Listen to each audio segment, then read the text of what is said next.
All right, so we have with us today George Lair, Muscle Shoals extraordinaire. You do a lot of things. You wear a lot of hats. So you've been around this scene for a long time. Thanks for joining us on Tape Noise Podcast, Muscle Shoals Storytellers.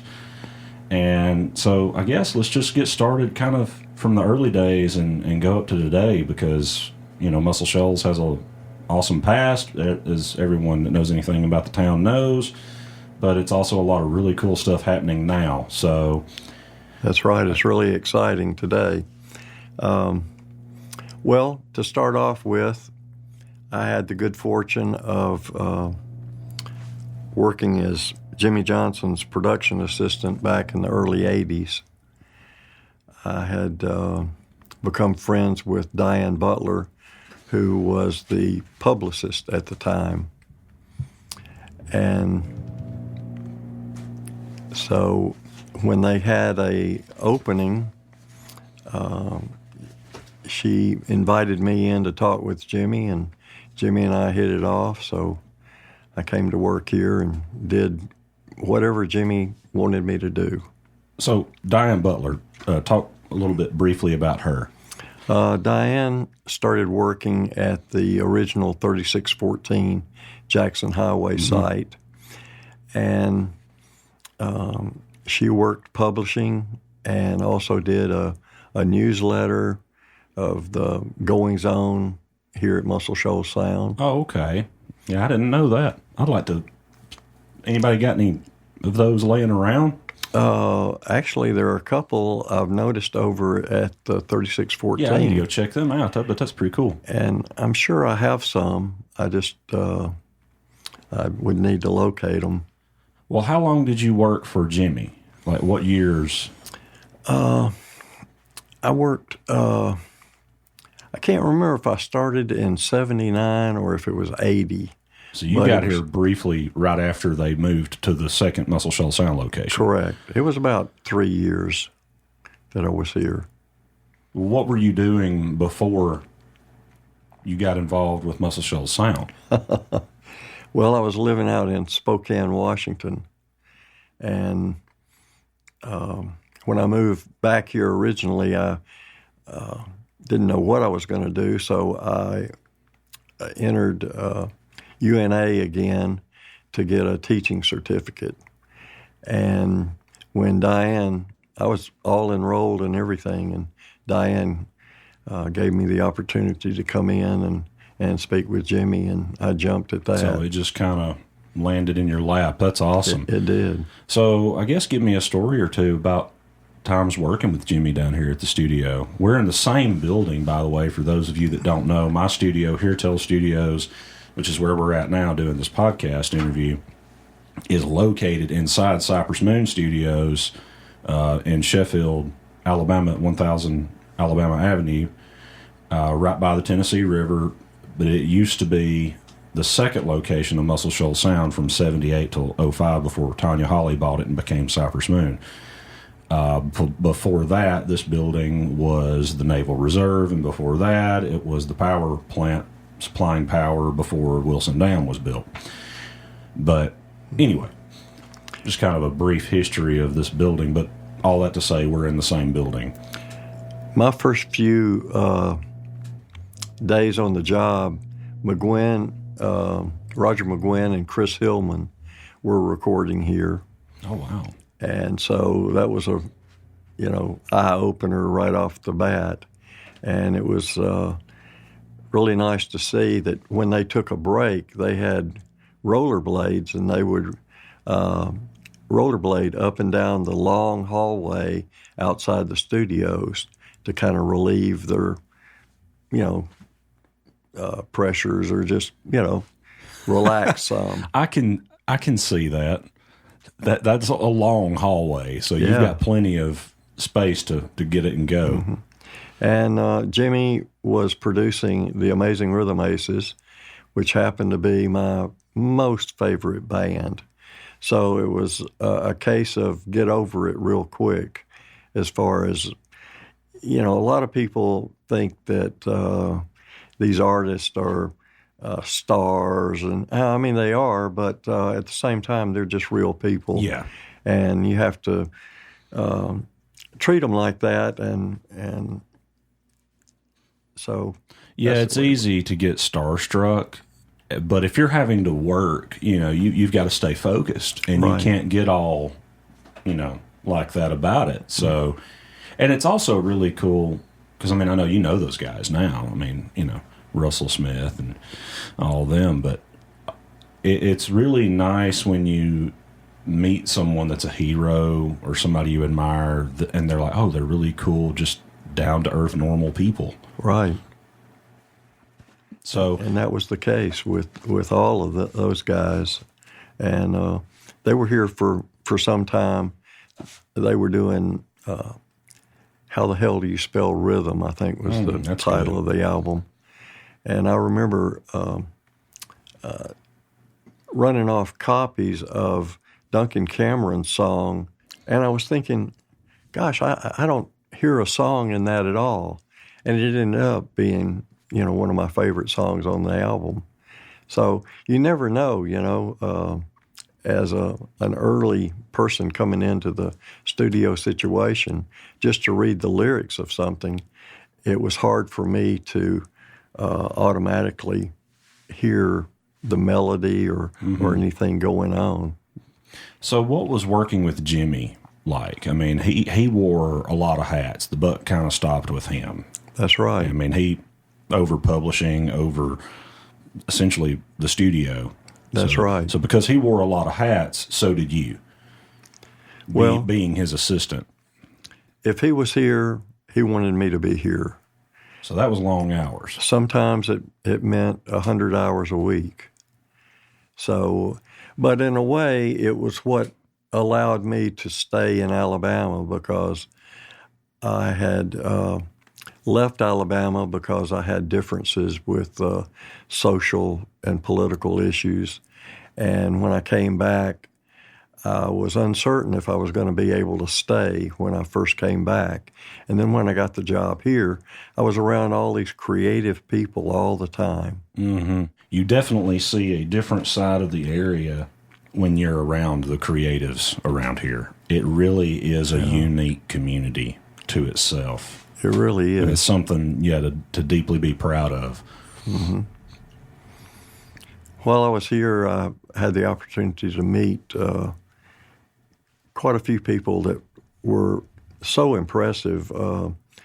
George Martin was probably the biggest name that I met while I was here. And the story behind that is they just told me to go out and pick up Mr. Martin at the airport, Muscle Shoals Airport. So when I picked him up, having had a degree in history, I told him all about Muscle Shoals and the dam and Henry Ford, and, just gave him a brief history on the way back to the studio. When I got back to the studio, everybody wanted to know what we'd talked about and what he had said, And I said I was kind of puzzled as to why they were all around me asking me questions. And that's when I found out it was George Martin that produced all the Beatles material. Yeah, so you didn't even know exactly who it was when you picked him up. That's funny. But I think it worked out best like that, because who wants to come off an airplane and be grilled by somebody, Right. Well, so how long was he here, and what exactly was he here for? He was here, as best I remember, to do I think it was just one song. It could have been a series of songs because I wasn't working with them. That was Wexler was here at the time. Jerry Wexler. And they were working with Dr. Hook on a movie soundtrack. Do you know what movie that would have been? No. That couldn't be that hard to find out. Yeah, probably not. Just do a Google search and find out Dr. Hook movie song, Yeah. So that's cool. Do you know if there were any strings or anything like that? Like what kind of, or if it was just Muscle Shoals rhythm section? The reason I ask that is George Martin's notorious for putting strings on things that are amazing. Right. I really don't remember that.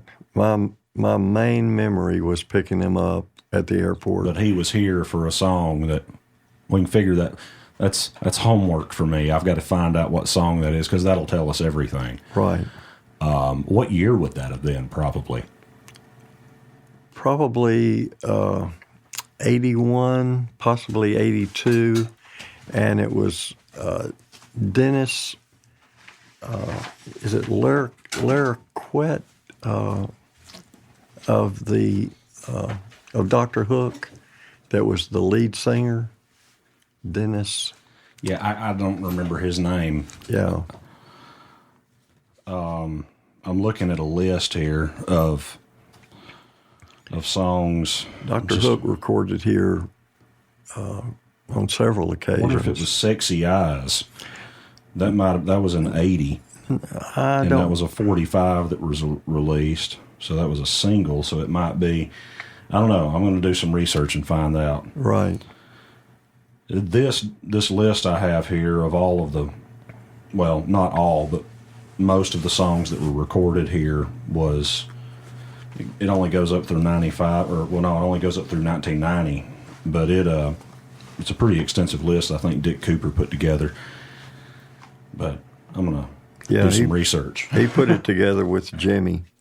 A lot of those dates are off because I think Jimmy used the official release date, maybe the release of the record. Date. Okay, so that means they would have been here a year or two prior to that, probably a lot of times. Right. Okay. Well, cool. So George Martin was in Muscle Shoals. I'm kind of geeking out. I knew that, but I only recently found out you were the guy that would probably know.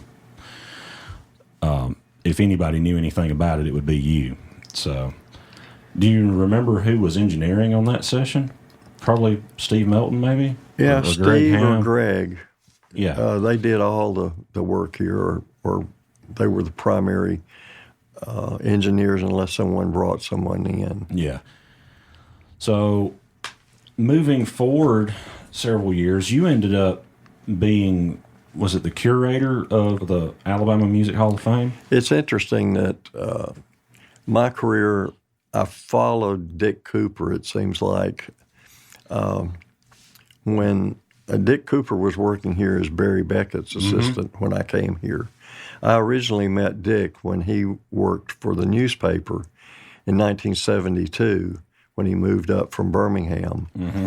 And then, kind of maintained semi-contact with him over the years and then worked with him here. And that was a close relationship, He taught me the ropes, a lot of the ropes about listening to music and just how to handle myself in the studio. So later on, after I was laid off from Muscle Shoals Sound, I worked for a while for Don Matthews, who had a record store here. And then I moved out to Texas and wound up in Austin, Texas, and actually managed a group out there for a little while that I thought I might be able to get a deal back here at Sound, but it never worked out. He ended up as John Emery, who's a songwriter and guitar player that had a great little three-piece band out there that they ended up getting a deal in Europe later on. But when I came back from Austin, I talked with Dick and found out that there was an opening at the Alabama Music Hall of Fame. They had recently lost their audio-video tech person, which was not anything that I knew all that much about, but I've always prided myself on being able to jump into something and learn the ropes really quick. And I did the same there. I felt like that in their little recording studio. I improved it quite a bit and was able to do not only audio tapes for people, but also videotapes, and really made something out of it. When Dick left, I took over his position, not filling his shoes. I never want to imply that, but as a curator out there, and did tours and speaking engagements, and we had a traveling recording studio that we would take to festivals and different events that I would set up and engineer little recordings with that. Did lots of research out there, constructed an extensive database of achievers throughout the state of Alabama, and prided myself on always trying to recognize people who had an impact on music, but yet perhaps were not as well known or recognized as a lot of other people. That's exactly mine and my co-host Dan Williams. He's not here today. He's having to miss a few episodes here, so if you don't hear him, that's because he's not here. Right. But he and I had, before we decided to take this podcast thing on and get it off the ground, that was one of the conversations that we've had, and we've continued to have, is that guys that don't get the notoriety but may have been extremely impactful in the community. Right. And like, I've got to get up with Nancy Gauntz. She's agreed to an interview, and I'm really looking forward to that. I mean, we just got to get it scheduled, but she was telling me about, apparently there's 2 people here who have Pulitzer Prizes, and I'm like, how do we not know this? I think it's really that we're just kind of spoiled in this area, that there's so much rich artistic culture. Right. I guess I'm struggling to find a way to describe. Yeah, there's so much creativity here, but it's not just in the music. Right. It's known for music, but there's artisans across, painters, architects, authors.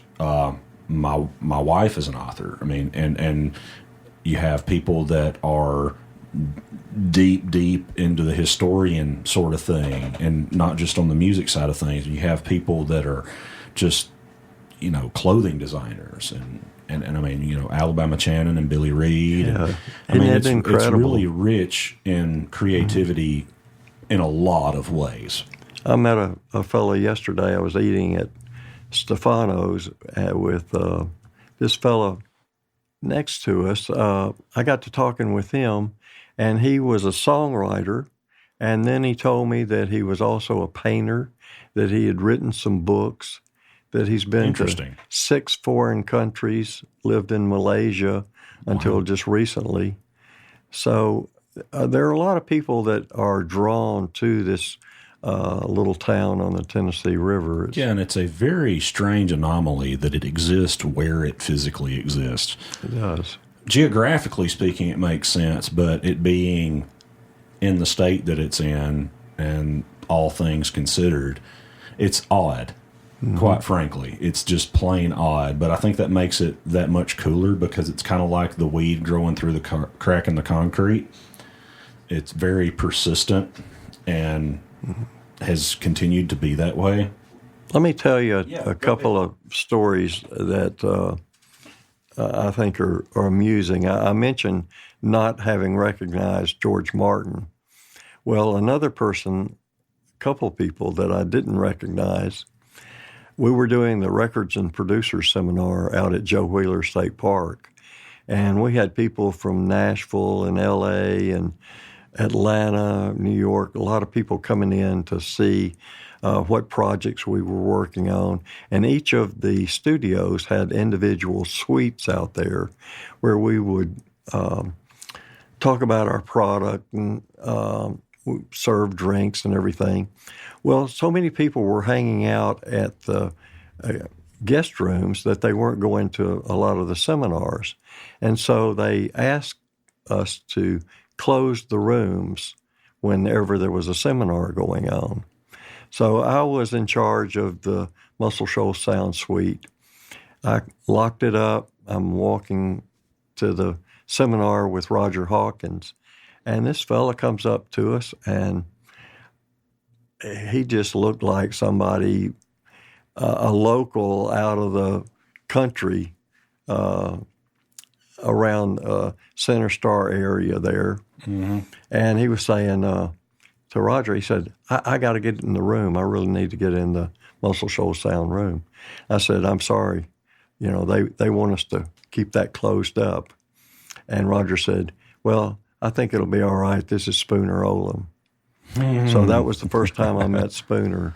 Love Spooner. He's such a sweet guy. Another time, I was working on a Saturday, and the receptionist didn't work Saturdays, so I'd usually answer the phones, and Jimmy would like for me to screen the calls, So this fella called up, and he said, this is Jerry Walker. I need to speak with Jimmy Johnson. And I said, well, could I ask you, what's it about? Jimmy's kind of busy right now. And we talked for a few minutes, and then he said, oh, maybe I should tell you, this is Jerry Jeff Walker. And I said, oh, Jerry Jeff Walker. And Jimmy went into production with him and produced an album here. So, 3 cases where I didn't recognize the people right off the bat. And I find it humorous now that big stars, and I didn't even know who they were. Well, that was probably, in its own weird, quirky way, probably refreshing to them to be able to talk with somebody and have a normal reaction with somebody. I guess.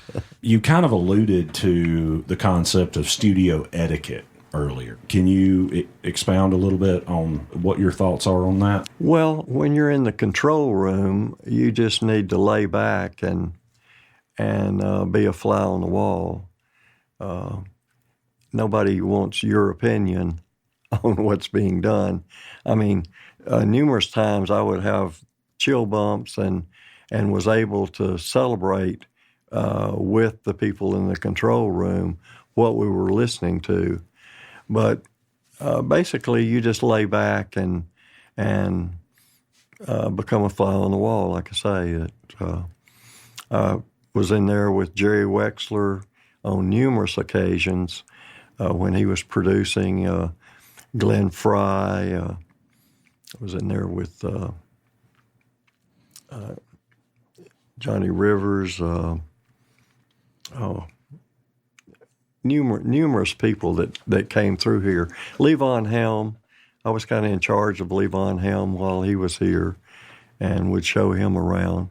But you had to know what was going on so you didn't walk right into a session in progress, but at the same time make yourself available so that if Jimmy needed me for something, I was able to do that. Yeah, and as an assistant, you have to be really in tune to what's going on as much or more than anybody in the session because you've got to be able to anticipate a need before it's there. Right.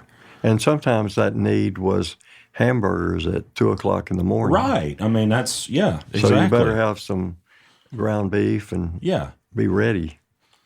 Yeah, I mean, you were talking earlier before we came in here. We were in the kitchen. He's like, man, I cooked mini hamburger in here. So, yeah. I sure did. Yeah, I mean, that's exactly it. I mean, if you're tired, hungry, thirsty, that's why you see I've got cases of water in here and I've got pencils and notepads, and it's stuff like that I've just learned that's not really gear related specifically, but it's like it's something that you hear an artist ask, hey, have you got a pencil? Well, you hear that enough times, you're like, I need to go buy some pencils. And I mean, really, it's something so simple, but you don't need to take your time looking for something like that, so negligent that has nothing to do with really what you're trying to do. It just needs to be there. I always tried to anticipate ahead of time what people were going to need and be there with it. Right. Jimmy loved to play loud music, and at the time he was a bit overweight, and so he would have the temperature in his office so cold, and he would always want me to come in there and share with him his enthusiasm for the recordings that had just been made. And so I'd go in there and he would jack it up. I mean, the walls would rattle and my teeth were rattling because of the cold. But what an experience to be able to hear firsthand, right when it's being done, some of the most incredible music. Do you remember any specifically? Billy Vera gave everybody in the control room chill bumps when he was here. Not a very well-known artist, but someone who came in. His mother did background vocals on the Perry Como TV show. Oh, wow. His dad was a DJ in, I believe, Detroit on one of those big 50,000-watt stations that reached all over. And he had a tremendous collection of 45s. I mean, thousands and thousands and thousands. Talking about collections, Jerry Wexler carried a briefcase of cassettes of Southwest swing music, of old R&B music, and country music that he enjoyed listening to, but he also drew from for his artist if he thought a particular artist could do a song. So in today's terms, that's like his playlist. Right. And so while he was here, that's interesting. He wanted me to make new copies of those cassettes on some really good tapes that we had. So I used that opportunity to make copies for myself and discovered a lot of people that I was unaware of prior to that time. Probably the one that comes to mind right off is a fellow by the name of Adolf Hoffner, who was a swing fellow, Western swing, a little bit before Bob Wills, or about the same time. And I got to meet him when I lived in Austin when he was in his late 80s, he and his brother. And they were, as the name would imply, Germans or Czechs or something like that. So it was a real blend of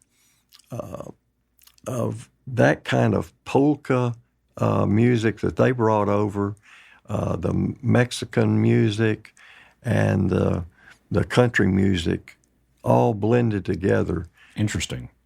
I really love that Western swing that he kind of introduced me to. That's cool. Yeah, it's always real exciting when you discover something that, or somebody introduces you to something. It's just like, whoa, how did I miss this? That's a thing that's existed for this long and I've not seen it. Yeah. I mentioned Billy Vera, also Delbert McClinton, when he was here and doing Giving It Up for Your Love. Dude, that record's like still his best record, in my opinion. I mean, everybody in the control room was just chill bumps all over with his vocal track. And some of the musicians that came through here at that time, the guitar players, we had Pete Carr, Wayne Perkins, Duncan Cameron, Will McFarlane. I mean, those are just four of the most incredible guitar players anywhere around, and they were in and out of here on a daily basis, pretty much. The Muscle Shoals Storyteller series is presented to you by Tape Noise Podcasts. Thanks to each of you for tuning in and listening. Also, thanks for telling all your friends, spreading the word, sharing any of our posts on social media. We're on Instagram, Twitter, Facebook. Follow us there if you haven't already. We are also on streaming services, YouTube, Stitcher, SoundCloud, iTunes, Spotify, etc., etc. And please, give us more reviews. We love your feedback. Thanks to George Lair again for joining us for the interview. There is a part 2 following next week, so be sure to tune into that. Thanks again for listening. Peace. Stay groovy.